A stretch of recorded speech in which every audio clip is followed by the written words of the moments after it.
కొనియాడుకుంటూ అంతటి వారి ప్రార్థన ద్వారా మన జీవితాన్ని మార్చుకుంటూ తద్వారా దేవునికి స్తుతులు స్తోత్రాలు కృతజ్ఞతలు మహిమలు చెల్లించుకుంటున్నాం.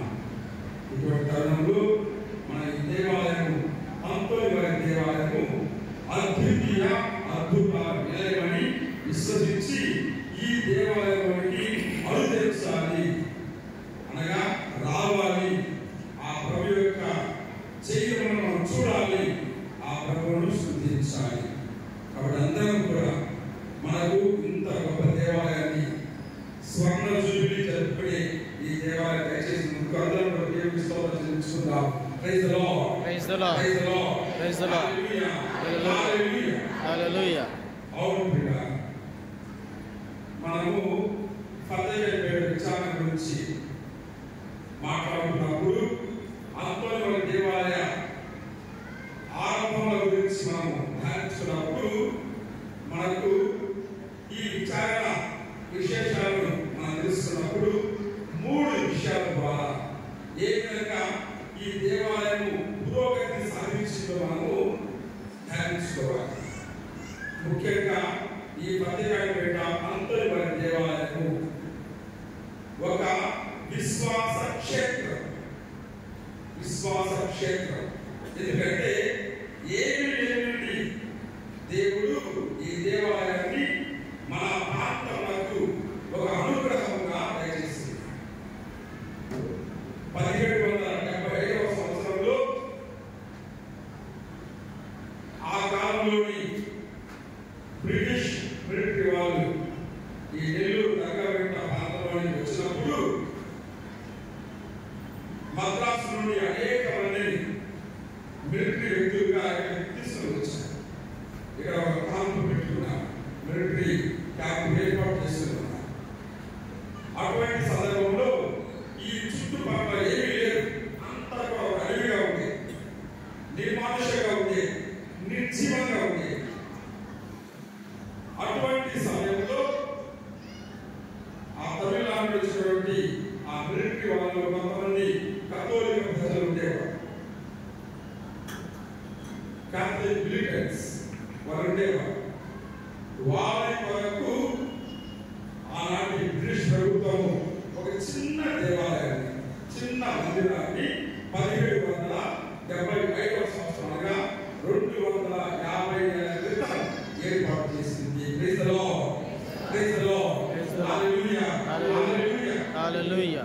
పరిశుద్ధ గ్రంథంలోని ఆ పవిత్ర వాక్యములు ఈ విధంగా నెరవేరుతున్నాయి.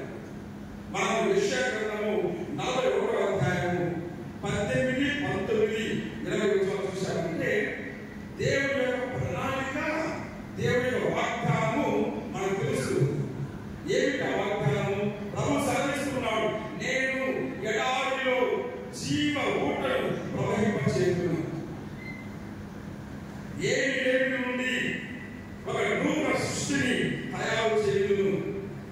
ఇటువంటి కార్యము చూసినప్పుడు నా ప్రజలు నన్ను విశ్వసించి నన్ను స్తుతింతురు. Praise the lord, praise the lord, hallelujah, hallelujah. ఇటువంటి వాగ్దానాన్ని మనము యెషయా ప్రవక్త గ్రంథంలో చూస్తున్నాము. ఆ వాగ్దానము ఫతేహపేట అంతటి దేవాలయ నిర్మాణంలో నెరవేరింది అని మనం దృఢంగా చెప్పగలం. ఎందుకంటే ఇది ఒక విశ్వాస క్షేత్రం.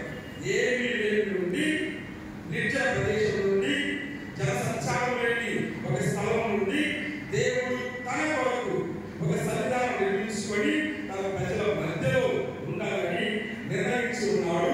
అప్పటి నుండి దీనిని ఒక అడవిగా కాదు, ఒక విశ్వాస క్షేత్రంగా మలచి మనకు అందించి ఉన్నాడు. దేవుని స్తోత్రం. Praise the lord, praise the lord, hallelujah, hallelujah. మరి రెండవదిగా మన ఫతేహపేట అంతర్గత దేవాలయం గురించి మాట్లాడుతున్నప్పుడు ఇది ఒక క్రైస్తవ సాక్ష్యం. విశ్వాస క్షేత్రము భౌతికమైనది, ఒక ఆకారం కల్పించేది. అంతేకాదు ఇది ఒక క్రైస్తవ సాక్ష్యం. ఏ విధంగా క్రైస్తవ సాక్ష్యం చెప్పగలమంటే 1775వ సంవత్సరంలో నిర్మితమైన చిన్న దేవాలయం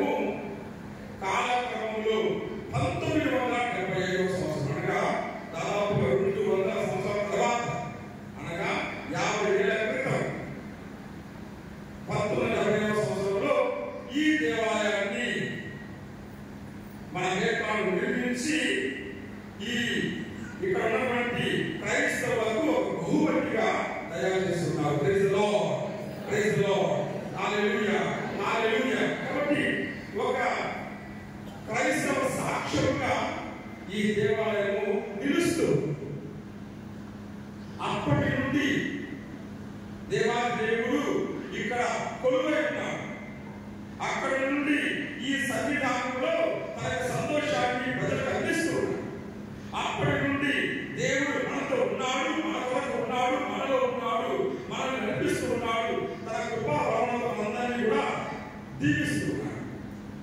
దీనికి ప్రత్యేక సాక్ష్యము ఇక్కడ ఎదిగినటువంటి క్రైస్తవ జీవిత విధానం. 200 సంవత్సరాలుగా చిన్న క్రైస్తవ సంఘంగా ఉన్నటువంటి ఈ అంతర్వేద దేవాలయ విచారణ అంచెలంచెలుగా ఎదిగి అనేక మంది క్రైస్తవులకు నివాసమైంది, అది విశ్వాస క్షేత్రమైంది. అనేక మంది దేవుని యొక్క పంచలో చేరి ఆ వెలుగు పొందుతున్నారు. కాబట్టి ఇది క్రైస్తవ సాక్ష్యం అనగా క్రైస్తవ జీవితము ఒక వెలుగు వలె, కాంతి పుంజం వలె ఈ ప్రాంతానికి అందించబడింది. క్రైస్తవ జీవితం ద్వారా అనేక మంది కూడా ప్రభువు తెలుసుకున్నారు. క్రైస్తవ సాక్ష్యం ద్వారా అనేక మంది ప్రభు వేడుకలను వారు మోక్షున్నారు. దేవుని వరములు అనుగ్రహాలు అనేక మందికి చేరి ఉన్నాయి. కాబట్టి ఇది ఒక క్రైస్తవ సాక్ష్యము. Praise the lord, praise the lord, hallelujah, hallelujah. ఈనాటి దైవ సంఘమే దానికి గొప్ప నిదర్శనం. ఎంతమంది క్రైస్తవులు ఉన్నారు, ఎంతమంది 50 ఏళ్ళుగా ఈ క్రైస్తవ జీవితం జీవిస్తున్నారు. ఈ 50 ఏళ్ళుగా మనం ఎన్ని అంతర్వాది అద్భుతాలను మనం చూస్తున్నాం. ఎంతమంది దేవుడి కృపావరణను అంతర్వాది పాటలలో పొంది ఉన్నారు, ఎంతమంది సాక్ష్యం ఇచ్చి ఉన్నారు. కాబట్టి ఈ దేవాలయానికి మన క్రైస్తవ జీవితమే ఒక గొప్ప సాక్ష్యము. Praise the lord, praise the lord, hallelujah, hallelujah. మరి మూడవది, ఈ ఫతేగఢపేట అంతర్వాది దేవాలయము ఒక సజీవ స్తోత్రం అనగా దేవుడి స్తోత్రాలు చెల్లించే సందర్భం. స్వర్ణ జూబిలీ వేడుకల సందర్భంగా మనము ఈ దివ్య పూజలు సమర్పించుకుంటున్నాం.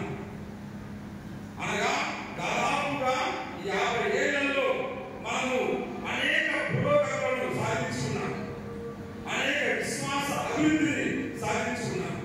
దేవుడి పేరును అమితంగా పొంది ఆ దేవుడి స్తోత్రాలు చెల్లించడానికి ఇక్కడ చేరుకున్నాము. ఇప్పుడు చూసే సుందరమైన దేవాలయం అనేక సార్లు రూపాంతరం చెంది ఈ రోజు ఒక సుందరమైన సువిశాలమైనటువంటి ఆ సర్వేశ్వరుని మందిరంగా పునరుద్ధరింపబడి మనకు అందించబడి ఉంది.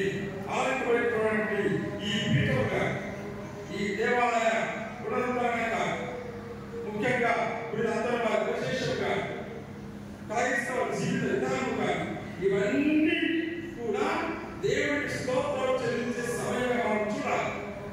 ఎందుకంటే దేవుడు అనేక వేడుకలు చేస్తున్నాడు.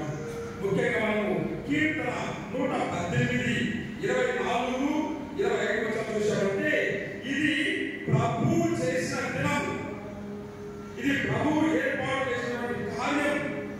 ఆయన మన ఎడల గొప్ప కార్యములు నెరవేర్చును. అటువంటి దేవునికి స్తుతులు, వందనములు సమర్పించాలి. Praise the lord, praise the lord, hallelujah, hallelujah. అందుకొరకే మనము ఈ స్వర్ణ జూబిలీ వేడుకలలో, ఈ దివ్య పూజలలో దేవుడి స్తోత్రముగా, మామూలు స్తోత్రం కాదు, సజీవ స్తోత్రంగా నటించడం లేదు, జీవిస్తున్నాము. నిజంగా ఆనందము ఉప్పొంగినటువంటి మనసులతో సంతోషము విల్లివేసినటువంటి ఆ యొక్క హృదయాలతో మనం దేవుని స్తుతిస్తున్నాము. ఆ దేవునికి ఒక సజీవ యాగంగా మారి ఆ దేవునికి మన స్తోత్రాలు చెల్లించుకుంటున్నాం. కాబట్టి ఇది ఒక సజీవ స్తోత్రంగా మనం భావించాలి. Praise the lord, praise the lord, hallelujah, hallelujah. అంతేకాదు దేవుడు మనం ఊహించిన వేళ మనం చేస్తున్నాం. ఈ దేవాలయం ద్వారా అంతర్వాది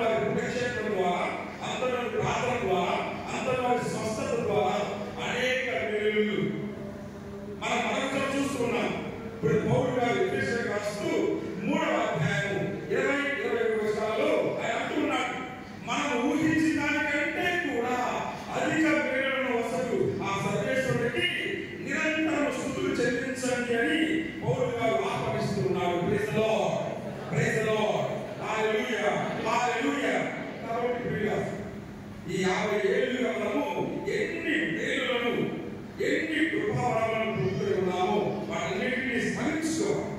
వాటన్నిటిని బట్టి మనం చేతులు జోడించి ఆ దేవుని స్తోత్రం చెల్లించుకునే తరుణమే ఈ జూబిలీ తరుణము. Praise the lord, praise the lord. అందరూ చెప్పండి హల్లెలూయా, హల్లెలూయా. కాబట్టి మన విచారణ గురించి, మన విచారణ చరిత్ర గురించి దాదాపు 250 ఏళ్ల ఈ క్రైస్తవ జీవిత విధానం గురించి, సాక్ష్యం గురించి మనం ధ్యానించుకుంటూ ఉండగా ఇది ఒక విశ్వాస క్షేత్రమని, ఇది ఒక క్రైస్తవ సాక్ష్యమని, ఇది ఒక సజీవ స్తోత్రమని విశ్వసిస్తూ ఆ దేవుని మరొకసారి అందరూ చదువుతుంది హల్లెలూయా, హల్లెలూయా, హల్లెలూయా. మరి ఇటువంటి తరుణంలో ఈ జూబిలీ సందర్భంగా మనం 3 వేడుకలను ఏకం చేస్తున్నాం. మొదటిదిగా ఈ దేవాలయ స్వర్ణ జూబిలీ వేడుకలు, రెండవదిగా ఈ రోజు యేసుక్రీస్తు యొక్క మోక్షావరణ వేడుకలు, మరి మూడవదిగా అంతోని వారి ఈ పుణ్యక్షేత్ర సందర్భంగా వారి జెండా ఆవిష్కరణ వేడుకలు. ఈ 3 పండుగలను వేడుకలను పురస్కరించుకొని మనము కొన్ని సత్యాలు తెలుసుకోవాలి. ఎందుకంటే ఇది అంతోని వారి పండుగను పురస్కరించుకొని ఈ స్వర్ణ జూబిలీ వేడుకలలో ప్రభు యొక్క మోక్షావరణ ధ్యానిస్తున్నాం కాబట్టి 3 విషయాలు తెలుసుకోవాలి. ముందుగా ప్రభు దివ్య సన్నిధి చేరాలి, దివ్య సంకేతాలుగా మారాలి. ఎందుకంటే ఇది దివ్య సన్నిధి, ప్రభుని సన్నిధానం. ప్రభు ఇక్కడ కొలువై ఉన్నాడు, మన కోసం వేచి ఉన్నాడు, మనల్ని ఆహ్వానిస్తున్నాడు. నా యొద్దకు రండి, మీరు జీవాన్ని పొందండి అని ఒక పిలుపునిస్తున్నాడు. మనమందరం కూడా ఈ దివ్య సన్నిధానంలో నిలవాలి. Praise the lord, praise the lord, hallelujah, hallelujah. దివ్య సన్నిధానంలో నిలవాలంటే దేవుని సంకేతాలుగా మారాలి. ఒక్కొక్కరు కూడా ఒక్కొక్క ఆలయంగా మారాలి. ఒక్కొక్కరు కూడా దేవుని సన్నిధిని సంకేతంగా మారాలి. అనగా మన ద్వారా దేవుడు ఈ లోకాన్ని వేలు చేస్తుంటే మనం సిద్ధంగా ఉండాలి. మనము ఒక వరవాహినిగా, లైక్ ఛానల్, ఒక వరవాహినిగా మనం అనేక మందికి దేవుని అర్థం అందించి ఆయన సన్నిధిగా మారాలి. Praise the lord, praise the lord, hallelujah, hallelujah. ఇప్పుడు అంతటి వారి దేవాలయ స్వర్ణ జూబిలీ వేడుకలో భాగంగా ఈ సత్యాలను తెలుసుకుంటున్నాము. దేవుని సన్నిధిలో నిలవాలి, దేవుని సంకేతాలుగా మనము మారాలి. అలా మారాలంటే ఈ దేవుని యొక్క నిలయము ఎటువంటిదో తెలుసుకోవాలి. ఇక్కడ ఏం జరుగుతుందో తెలుసుకోవాలి. ఎటువంటి కార్యాలు ప్రభు నిర్వహిస్తున్నాడో తెలుసుకోవాలి. మన కనుల ఎదుట దేవుడు ఎంత గొప్ప అద్భుత కార్యాలను నెరవేరుస్తున్నాడో తెలుసుకోవాలి. అలా తెలుసుకోవాలంటే ఈ దేవాలయ స్వభావములు, ఈ దేవాలయ నైజములు, ఈ దేవాలయ లక్షణములు, ఈ దేవాలయ లక్ష్యం గురించి మనము తెలుసుకోవాలి. అప్పుడు మనకు అర్థమవుతుంది ఈ దేవాలయము పురిత అంతోని వారి దేవాలయం అంటే ఇది ఒక ప్రేమ నిలయము. ఎందుకంటే దేవుడు ఇక్కడికి వస్తూ ఉన్నాడు. రెండవది ఇది ఒక పవిత్ర నిలయము, అనగా దేవుని అనుగ్రహం. మూడవదిగా ఇది ఒక ప్రార్థన నిలయము, దేవుని యొక్క కృప మనకు అందుతుంది. ఈ 3 అంశాలు తెలుసుకున్నప్పుడు మనం ఏ విధంగా దేవుని సన్నిధిగా మారామో తెలుసుకోగలము. Praise the lord, praise the lord, hallelujah, hallelujah. కాబట్టి మొదటిగా ఇది ఒక ప్రేమ నిలయం, మామూలు నిలయం కాదు. దేవుని ప్రేమ ఈ దేవాలయంలో సంపూర్ణంగా కొలువై ఉంది. దేవుని ప్రేమ మొత్తం కూడా ఒక ఆకారంగా కట్టడంగా మారితే ఈ దేవాలయంగా కనిపిస్తుంది. దేవుని యొక్క ఆగమనం ఈ దేవాలయంలో కనిపిస్తుంది. దేవుడు ఎక్కడో పరలోకంలో ఉండాలని కోరుకోలేదు. ఆయన తన ప్రజలతో ఉండాలని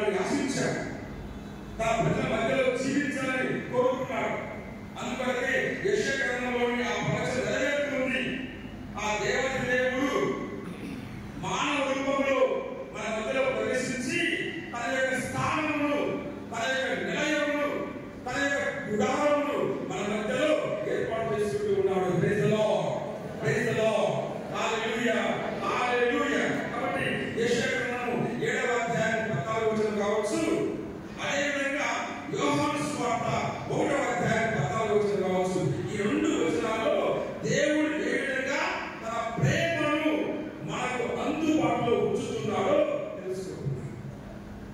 ఏ విధంగా అందుబాటులో ఉంచుతున్నాడు? ఈ ప్రేమ నిలయం ద్వారా. కాబట్టి దేవుని ప్రేమ నిలయము. ఇక్కడికి వచ్చిన వారు దేవుని ప్రేమను చవి చూడాలి. ఇక్కడికి వచ్చిన వారు దేవుని ప్రేమ మాధుర్యాన్ని అనుభవించాలి.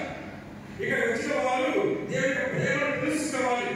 దేవుని ప్రేమ అనగా ఆయన మనతో ఉండడము. కాబట్టి ఇమ్మానుయేలు దేవుడు ఈ యొక్క దేవాలయాన్ని తన యొక్క ప్రేమ నిలయంగా మలుచుకొని మన మధ్యలో వాసం చేస్తున్నాడు. Praise the lord, praise the lord, hallelujah, hallelujah. కాబట్టి ఇది ఒక ప్రేమ నిలయం. రెండవదిగా ఇది ఒక ప్రార్థన నిలయం. మనం గమనిస్తున్నాం యేసు ఏ విధంగా ఈ ఆలయాన్ని కేవలము ఒక స్థలంగా కాకుండా ప్రార్థనకు నిలయంగా మలుస్తూ ఉన్నాడు మనం చూస్తూ ఉన్నాం. ముఖ్యంగా యోహాను సువార్తలో 2వ అధ్యాయంలో యేసు ప్రభువు కొరడాపేని ఆ యొక్క దేవాలయం నుండి వ్యాపారస్తులు తరిమి కొట్టడాన్ని చూస్తూ ఉన్నాం. తరిమి కొట్టుకున్నాడు. ఇది నా దేవుని ఆలయము, ప్రార్థన ఆలయము, సకల జనులకు ప్రార్థన నిలయమని ఆయన గౌరవిస్తున్నాడు. Praise the lord, praise the lord, hallelujah, hallelujah. ప్రార్థన ఆలయము. అటువంటి ప్రార్థన ఆలయాన్ని మనము పవిత్రంగా ఉంచుకోవాలి. ప్రార్థనతోనే ఆ ఆలయంలో గడపాలి. ఇక్కడ వచ్చిన వాళ్ళు వ్యాపారం చేయడానికి రావట్లేదు. ఇక్కడికి వచ్చిన వాళ్ళు తమ సొంత ప్రయోజనం కోసం రావట్లేదు. ఇక్కడికి వచ్చిన వారు దేవుని అనుగ్రహాన్ని కోరుకుంటూ ప్రార్థన చేస్తూ దేవునితో వారి యొక్క సంబంధమును నిర్మించుకుంటూ ఉంటారు. కాబట్టి ప్రార్థనలో దేవునితో సంగమించడమే ఈ దేవాలయం యొక్క ప్రధాన ఉద్దేశము. ఎందుకనగా ఈ దేవుని ఆలయము, ప్రార్థన ఆలయము. కాబట్టి ప్రార్థించాలి. ప్రార్థించాలి అంటే దేవుని వాక్యాన్ని ఆనందించాలి. ప్రార్థించాలి అంటే దివ్య సంస్కారాన్ని స్వీకరించాలి. ప్రార్థించాలి అంటే దివ్య బలిపీఠంపై మన జీవితాన్ని సమర్పించాలి. ప్రార్థించడం అంటే ప్రభువు వస్తే ఆ పరలోక విందును స్వీకరించాలి. ప్రార్థించడం అంటే మన జీవితాన్ని ఒక అనుగ్రహంగా మలుచుకోవాలి. Praise the lord, praise the lord, hallelujah, hallelujah. కాబట్టి ఈ దేవుని ఆలయము, ప్రార్థన ఆలయము, ఈ రెండు బాగున్నాయి. కానీ మూడవది చాలా ముఖ్యమైనది. దేవుని సన్నిధిలో నిలవ మాత్రమే కాదు, దేవుని సన్నిధిగా మారాలి. అందుకనే ఈ ఆలయము ఒక పవిత్ర ఆలయము. దీనికి అనేక ప్రవచనాలు కనిపిస్తున్నాయి. ముఖ్యంగా మనం చూస్తున్నాం ఎఫెసీయుల పత్రిక 3వ అధ్యాయము 19-20 వచనాలలో మనము పునీత పౌలు గారి వాక్కును ఆలోచిస్తున్నాము. ఆయన అంటున్నాడు, యేసుక్రీస్తు మూల రాయిగా నిర్మించబడినటువంటి ఆలయము ఈ ఆలయం. యేసుక్రీస్తు పవిత్రుడు, పరమోన్నతుడు. అటువంటి పవిత్రత ఈ యొక్క దేవాలయంలో సంపూర్ణంగా ఉంది. ఎందుకంటే ఆయన మూల రాయి, ఆయనే ఆధారము. అటువంటి పవిత్రత నిండుగా ఈ దేవాలయంలో ఉంది. ఎందుకంటే యేసుక్రీస్తుపై నిలిచినటువంటి దేవాలయం అని పౌలు గారు చక్కగా వర్ణిస్తున్నారు. అంతేకాదు పేతురు కూడా మొదటి పేతురు పత్రిక 2వ అధ్యాయము 4-5 వచనాలు చూసామంటే అర్థమవుతుంది. అక్కడ పేతురు అంటున్నాడు, ఈ దేవాలయము భౌతికమైనది కాదు, ఆధ్యాత్మిక దేవాలయం. ఎందుకనగా క్రీస్తు కొలువై ఉన్నాడు. క్రీస్తు పవిత్రత, పవిత్రాత్మ సన్నిధి ఇందులో ఉన్నాయి. కాబట్టి ఇది పవిత్రమైన ఆలయం అని ఆయన అంటున్నాడు. కాబట్టి ఇది పవిత్ర ఆలయము, పవిత్ర నిలయము. ముందుగా మనం చూస్తూ ఉన్నాం ఇది ఒక ప్రేమ నిలయమని, ఒక ప్రార్థన నిలయమని, ఒక పవిత్ర నిలయమని ఆశిస్తున్నాము. మరి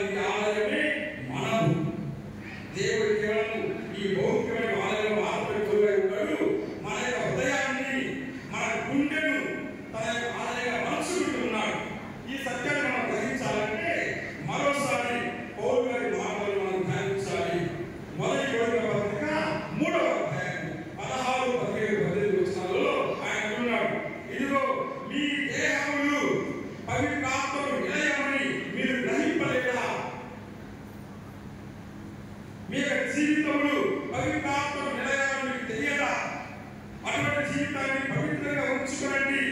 ఎవరైతే ఈ దేవాలయం ధ్వంసం చేస్తారో అటువంటి వారిని దేవుడు కూడా